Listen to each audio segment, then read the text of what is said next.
Assalamualaikum warahmatullahi wabarakatuh. Alhamdulillahirabbil alamin wal aqibatu lil muttaqin wa la udwana illa 'alal zalimin. Asyhadu an la ilaha illallah wahdahu la syarikalah wa asyhadu anna Muhammadan 'abduhu wa rasuluhu la nabiyya ba'dah. Allahumma shalli wa sallim ala sayyidina Muhammad wa ala ali sayyidina Muhammad. Puji syukur kita panjatkan kehadirat Allah Subhanahu wa Ta'ala. Salawat beserta salamnya semoga tercurahkan kepada Nabi Yuna wa Habibuna Muhammad Sallallahu Alaihi Wasallam, kepada keluarganya, para sahabatnya, para tabiinnya, asbat tabiinnya, juga kepada umatnya sampai dengan yaumul qiyamah. Amin ya Allah ya Rabbal alamin. Tausiah duha pada pagi hari ini akan berbicara tentang adab dalam berbicara. Anak-anak sekalian, dalam kehidupan sehari-hari kita terlepas dari bersosial dengan orang lain. Ada beberapa hal yang harus diperhatikan dalam bergaul dengan orang lain, terutama menyangkut adab-adab dalam berbicara. Di sini akan kami bahas 14 adab berbicara dengan orang lain. Yang pertama, anak sekalian, adab berbicara yang pertama adalah berpikir sebelum berbicara. Rasulullah bersabda, lisan orang yang berakal muncul dari balik hati nuraninya. Maka ketika hendak berbicara, terlebih dahulu ia kembali pada nuraninya. Apabila ada manfaat baginya, ia berbicara, dan apabila tidak dapat atau berbahaya, maka ia menahan diri. Sementara hati orang yang bodoh berada di mulut, ia berbicara sesuai dengan apa yang ia mau. Hadis riwayat Bukhari Muslim. Jadi asal jangan ceplak lah kalau bahasa Sundanya. Jangan asal ceplos. Jadi harus dipikir dulu apa baiknya, apa buruknya apabila kita berbicara. Yang kedua adalah berbicara dengan jelas dan tidak bertele-tele. Rasulullah bersabda bahwasanya perkataan Rasulullah itu selalu jelas sehingga bisa dipahami oleh semua yang mendengar. Jadi jelas, tegas, dan tidak bertele-tele. Tidak boleh lah bahasa Sundanya ya. Jadi harus tegas, jelas, dan tidak bertele-tele supaya yang dimaksud oleh pembicara bisa dicerna dengan baik oleh lawan bicaranya. Itu yang kedua. Yang ketiga, adab berbicara adalah tidak mengucapkan kebatilan. Anak-anak sekalian, saya sering dengar ketika berbicara ada teman-teman kita yang mengucapkan kata-kata batil ya, kata-kata yang tidak diridhoi oleh Allah, kata-kata yang tidak sesuai dengan ajaran Islam. Untuk itu perlu kita catat bahwa mengucapkan kebatilan itu sama sekali tidak akan bermanfaat bagi kita. Untuk itu dalam berbicara jaga atau tahan sebaik mungkin tidak mengucapkan kebatilan. Yang keempat adalah tidak berkata keji dan mencela. Rasulullah bersabda, bukanlah seorang mukmin jika suka mencela, melaknat, dan berkata-kata keji. Kata-kata yang menghina orang lain. Ke dia hidung misalkan, kesini bule, kesini jocong, dan lain sebagainya. Itu kata-kata yang tidak tidak baik diucapkan kepada orang lain. Gendut dia, nah itu kan ucapan yang menyakitkan orang lain. Pegang sini, itu ucapan-ucapan yang mencela dan tidak baik didengar oleh orang yang menjadi lawan bicara kita. Yang kelima itu adalah tidak sombong dan banyak bicara. Jadi merasa diri paling hebat, merasa diri paling kuat, merasa diri paling pintar dan lain sebagainya, itu tidak banyak disenangi oleh orang lain.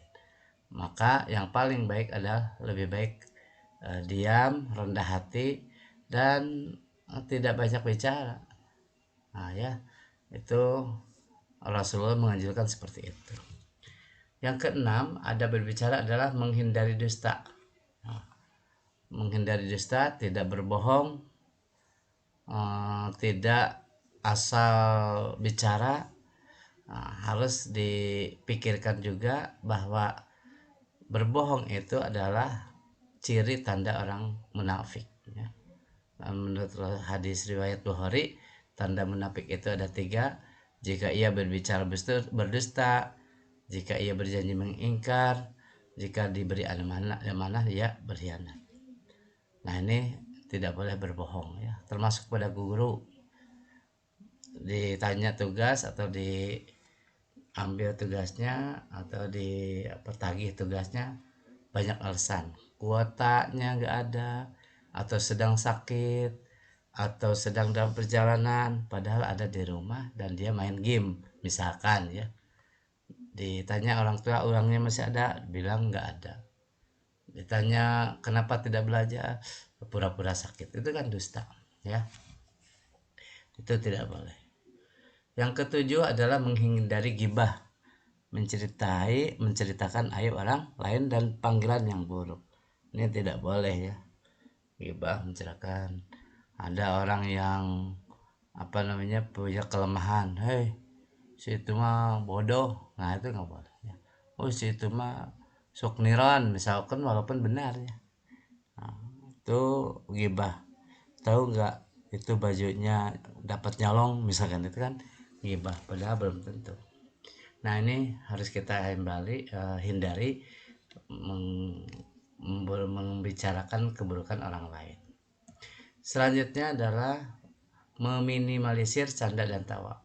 Nah, kita biasanya senang dengan berteman dengan orang yang banyak canda dan tawa.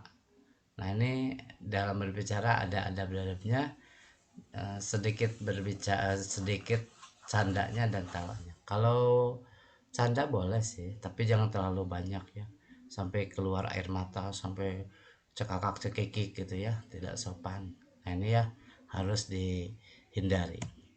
Yang ke-9 adalah menjauhi perdebatan sengit, tekar geng ya, saling berbicara tidak mau kalah ya. Itu baik di dalam di dalam kelas maupun di luar kelas atau di pasar ya. Saking inginnya murah misalkan, sampai dengan urat lehernya kelihatan nawar sesuatu ya. Nah itu sampai berdebat sengit dengan pedagang, berdebat sengit dengan orang tua, berdebat sengit dengan teman, itu harus dihindari karena tidak ada gunanya dan banyak celaknya. Yang ke-10 adalah ketika berbicara hendaknya kita mengulangi kata-kata yang penting. Anas radhiyallahu anhu telah berkata, adalah Rasulullah SAW jika berbicara maka beliau mengulanginya sampai 3 kali sehingga semua yang mendengarkannya menjadi paham. Dan apabila Rasulullah mendatangi rumah seorang, maka ia pun mengucapkan salam sebanyak 3 kali. Nah ini mengulangi kata yang penting ya, tapi bukan berarti kita cerewet ya. Kalau lebih dari 3 kali ya jangan ya. Berikutnya, berhati-hati dalam adil dalam memuji. Nah ini biasanya kalau ada maunya dipuji, bebeakan karena ingin ada sesuatu. Tapi kalau tidak ada, dia diam saja gitu ya. Kepada orang lain mah nggak memuji, kepada orang ini memuji. Kenapa? Karena dia ada maunya. Nah itu hati-hati ya, itu akan tidak sopan dan akan menaburkan menaburkan pasir ke wajah orang yang dipuji. Berikutnya, berbicaralah dengan tenang, tidak tergesa-gesa, tidak cepat, ya tenang aja gitu. Kalau ada bertanya nggak usah gemetar. Biasanya kalau bertanya ke guru atau di kelas itu biasanya gemetar. Nah, tenang, tarik nafas dulu 3 kali, kemudian berbicara dengan sopan, tenang, tenang gitu ya. Jangan sampai bicara gerasa-gerusu. Selanjutnya tidak membicarakan semua yang telah didengar. Nah ini apa disebutnya ya, mulut ember kata anak sekarang tuh. Apa yang dia dengar dia bicarakan ke orang lain. Apa yang dia dengar dia langsung sampaikan ke orang lain. Dan itu tidak baik. Harus ditabayun dulu, harus di-sharing dulu. Jangan-jangan apa yang dia katakan itu tidak benar gitu ya. Harus dicerna dulu ya. Jangan asal disampaikan lagi. Kemudian yang ke-14 adalah tidak memotong maupun memonopoli pembicaraan orang lain. Nah, ketika orang lain sedang berbicara, dengarkan dulu sampai selesai ya. Tidak memotong. Atau orang lain tidak diberi kesempatan untuk berbicara. Itu juga tidak baik. Tunggulah hingga lawan bicara menyelesaikan pembicaraannya, jangan menyela atau memotong ucapannya. Nah, hal ini akan membuat kesal dan akan tersinggung lawan bicaranya. Jadi kita akan dianggap tidak memiliki etika jika memotong pembicaraan seseorang. Anak-anak sekalian, itu saja yang bisa sampaikan pada tausiah 2 hari ini. Mudah-mudahan bermanfaat buat kita semuanya. Apabila ada kekurangan mohon dimaafkan juga. Mudah-mudahan kita semuanya diberikan kekuatan oleh Allah SWT. Allah mudah-mudahan menjaga mulut kita supaya berbicara dengan baik dan sesuai dengan ajaran Allah Subhanahu wa taala. Demikian wabillahi taufiq wal hidayah waridha wal inayah. Wassalamualaikum warahmatullahi wabarakatuh.